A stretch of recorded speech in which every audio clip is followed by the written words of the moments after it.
हाँ,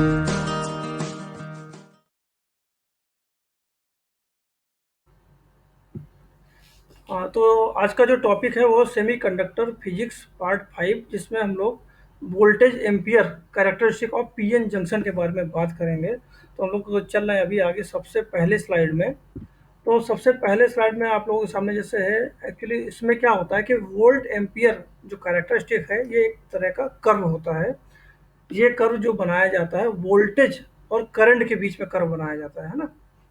इसमें क्या होता है कि जो वोल्टेज होता है, वोल्टेज रखा जाता है हॉरिजॉन्टल एक्सिस पे। यहाँ पर हॉरिजॉन्टल एक्सिस पे वोल्टेज रहेगा और वर्टिकल एक्सिस पे आपका करंट रहेगा, ठीक है। तो इस आधार पर जो ये वोल्टेज एम्पियर कैरेक्टरिस्टिक है, इसको दो पार्ट में डिवाइड किया जाता है। पहला जो है आपका फॉरवर्ड बायस पीएन जंक्शन के लिए होता है, और दूसरा जो होता है वो होता है रिवर्स बायस पीएन जंक्शन के लिए ये कर्व होता है। आगे बढ़ते हैं इसमें हम लोग। इसमें इस फिगर के बारे में मैं आपको बता रहा था। इस फिगर में क्या होता है कि आपको सभी को पता है कि सेमीकंडक्टर का जो P type particle, P type जो पार्ट है, सेम पी टाइप जो सेमीकंडक्टर है, उसको एन टाइप से जोड़ा जोड़ा जाता है, और जोड़ने से फिर ये एक जंक्शन का निर्माण होता है ना। इस जंक्शन को फिर बैटरी के थ्रू जोड़ा जाता है। और फॉरवर्ड बायस में क्या होता है कि जो पी टाइप होता है वो बैटरी के पॉजिटिव टर्मिनल से जोड़ा जाता है, और एन टाइप जो जोड़ा जाता है वो बैटरी के नेगेटिव टर्मिनल से जोड़ा जाता है। और साथ में यहाँ पर रेजिस्टेंस, ये वोल्ट मीटर और ये मिली अमीटर, ये तीन इंस्ट्रूमेंट्स और जोड़ दिए जाते हैं, ठीक है। और यहाँ पर ये जो कर्व आप देख रहे हैं, ये वाला जो कर्व है, ये कर्व कहलाता है आपका वोल्ट एम्पियर या वी आई कैरेक्टरिस्टिक कर्व। ये जो कर्व यहाँ पे दिखाई दे रहा है, तो इसके बारे में हम लोग अभी आगे डिस्कस कर रहे हैं कि ये कर्व कैसे बनता है और ये कर्व कैसे काम करता है। तो यहाँ पर हम चलते हैं, इस फिगर में देखते हैं। इस फिगर में आपको दिखाई दे रहा है कि यहाँ पर एक पी टाइप सेमीकंडक्टर है और एक एन टाइप सेमीकंडक्टर है जो आपस में ज्वाइंट है। ये ज्वाइंट, ये जंक्शन दिखाया गया है ना। तो इस जंक्शन में के बाहर ये जो ब्लू कलर से ये जो पोर्शन दिखाई दे रहा है, ये डेप्रेशन लेयर है ना। होता क्या है, नॉर्मल कंडीशन में एन टाइप से कुछ इलेक्ट्रॉन जो फ्री मूवमेंट करते हैं, ठीक है, वो क्या करते हैं कि वो पी टाइप की तरफ ये इधर ऐसे मूव करेंगे और यहाँ पर बाउंड्री में आकर इकट्ठा होना शुरू हो जाएंगे, इकट्ठा हो जाते हैं। ज़्यादा इलेक्ट्रॉन नहीं तो थोड़े ही इलेक्ट्रॉन रहते हैं, ठीक है। यहाँ पर ये ऐसे इकट्ठा हो जाएंगे, यहाँ पर ऐसे रहेंगे।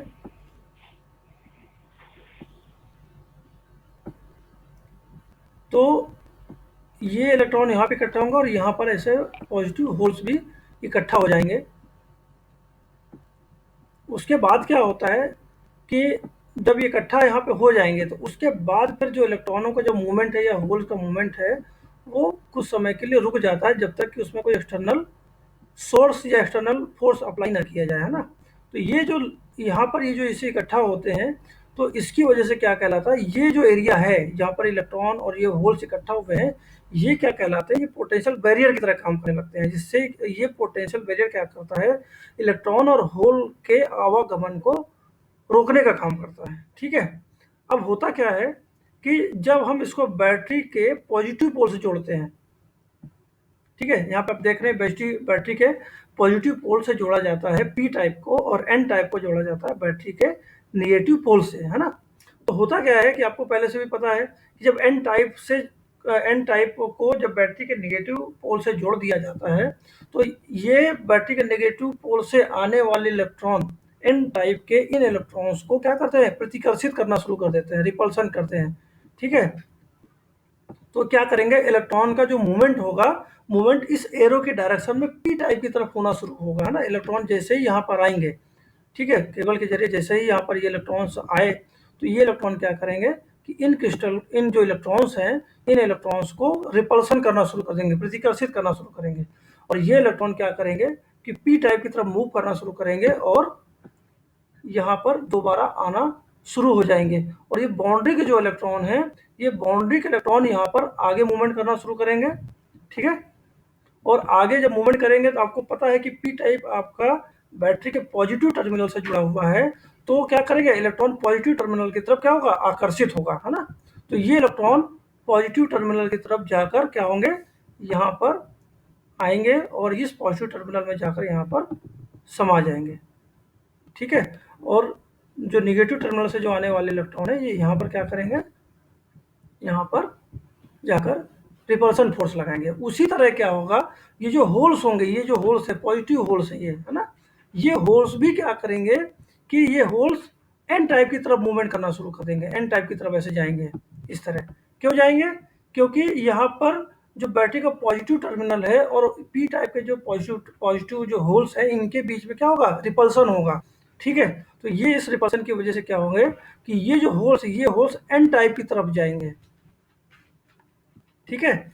और क्या करेंगे कि एन टाइप में जो पहले से उपस्थित जो ये होल्स जो हैं, ये यहाँ पर जो पहले से उपस्थित होल हैं, ये होल क्या करेंगे कि वो बैटरी के निगेटिव टर्मिनल में जाकर निगेटिव टर्मिनल में समाना शुरू हो जाएंगे। तो इस प्रकार क्या होगा कि ये एक कंटिन्यूअस प्रोसेस स्टार्ट हो जाता है ना। और इस केस में क्या होता है कि ये जो डिप्लीशन लेयर में जो पोटेंशियल बैरियर होते हैं, ये पोटेंशियल बैरियर धीरे धीरे कम होना शुरू हो जाता है और डिप्लीशन लेयर की जो विड्थ है, ये जो विड्थ है ये वाली, ये विड्थ क्या होती है, ये भी कम होना शुरू हो जाती है ना।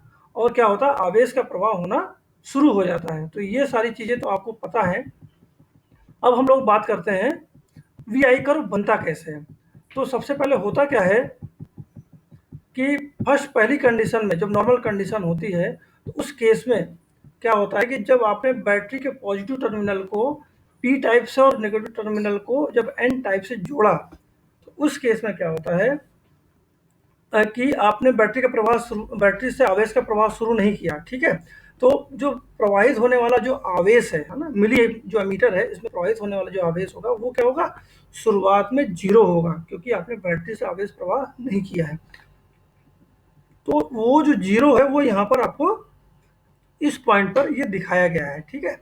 यहाँ पर ये ऐसे यहाँ पर ये दिखाया गया है, ये वो पॉइंट है जिस पॉइंट पर आवेश का प्रवाह नहीं होता है, पहली बात। दूसरी बात क्या होती है कि जैसे जैसे हम लोग आवेश का प्रवाह दोबारा शुरू करते हैं, धीरे धीरे आवेश का प्रवाह शुरू किया जाता है, और शुरू करने के बाद जब 0.1 वोल्ट तक आवेश का प्रवाह कर दिया जाता है, तो उस केस में क्या होता है कि जैसे जैसे हम वोल्टेज बढ़ाते जाते हैं 0.1 वोल्ट तक, तो वैसे वैसे जो बढ़ने वाला जो करंट है उस करंट को भी मिली एमीटर में रीडिंग करते जाते हैं, स्टेप बाय स्टेप रीड करते जाते हैं।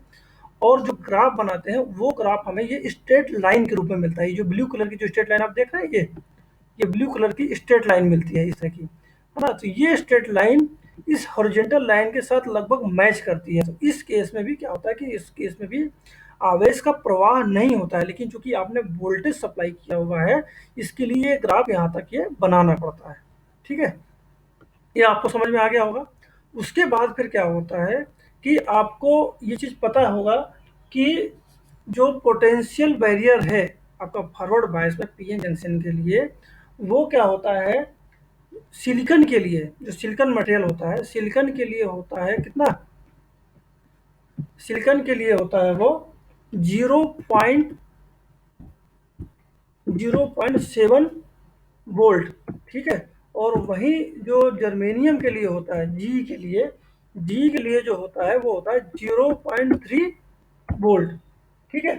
तो जब तक आपका जो बैटरी के द्वारा जो लगाया जाने वाला वोल्टेज है, जब तक इन वोल्टेज से ज़्यादा नहीं होगा तब तक यहाँ पर करंट फ्लो नहीं होगा। वो इसके लिए नहीं होगा क्योंकि ये जो वोल्ट है, ये वोल्टेज जो है, विभवांतर जो है, ये इसका पोटेंशियल बैरियर है। तो आपको इलेक्ट्रॉन के प्रवाह के लिए ये जरूरी है कि ये पोटेंशियल बैरियर से ज़्यादा का वोल्टेज आप अप्लाई करें, ठीक है। तो उस केस में क्या होता है कि जैसे ही आप बैटरी के जरिए वोल्टेज को बढ़ाना आगे शुरू करते हो 0.1 से ऊपर, और जैसे ही सिलिकॉन के केस में जैसे ही ये वोल्टेज आपका 0.7 वोल्ट से ज़्यादा होता है, वैसे ही यहाँ पर आवेश का प्रवाह शुरू होता है ना। और जो सबसे पहला जो कर्व मिलता है, ये जो पॉइंट ए तक की जो आप एकदम से वर्टिकल जो कर्व मिला हुआ है, ये कर्व कहलाता है नी वोल्टेज। तो ये एक ऐसा वोल्टेज होता है जो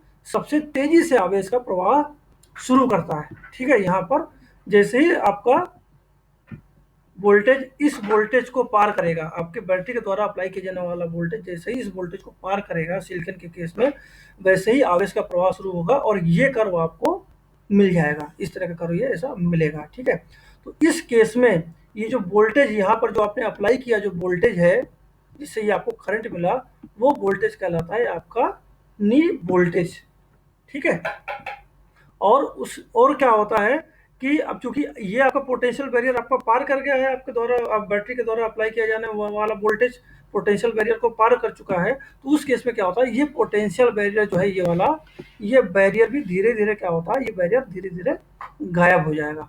और जैसे ही गायब हो जाएगा तो क्या होगा, इलेक्ट्रॉनों का ये जो आदान प्रदान है, जो प्रवाह है ना, वो प्रवाह फ्रीली होने लगेगा। ठीक है, वैसे ही आपका जो होल्स है पी टाइप के, ये होल्स भी आपके फ्री मूवमेंट करने लगेंगे, है ना, और किधर जाएंगे, एन टाइप की तरफ, और इलेक्ट्रॉन्स किधर जाएंगे, पी टाइप की तरफ। और क्या होगा कि जो आपका ये जो फॉरवर्ड वाइज जंक्शन है, ये जंक्शन बन जाएगा कंडक्टर। ठीक है, और आवेश का प्रवाह कंटिन्यूअस होने लगेगा। उस केस में ये कर्व जो है आपका पॉइंट बी तक जाएगा। ठीक है, पॉइंट बी तक, ये पॉइंट बी ये शो करता है कि आपका पोटेंशियल बैरियर पूरी तरह से खत्म हो चुका है और जो आवेश का प्रवाह है वो कंटिन्यू शुरू हो गया है। ठीक है, यहाँ तक सभी को क्लियर है।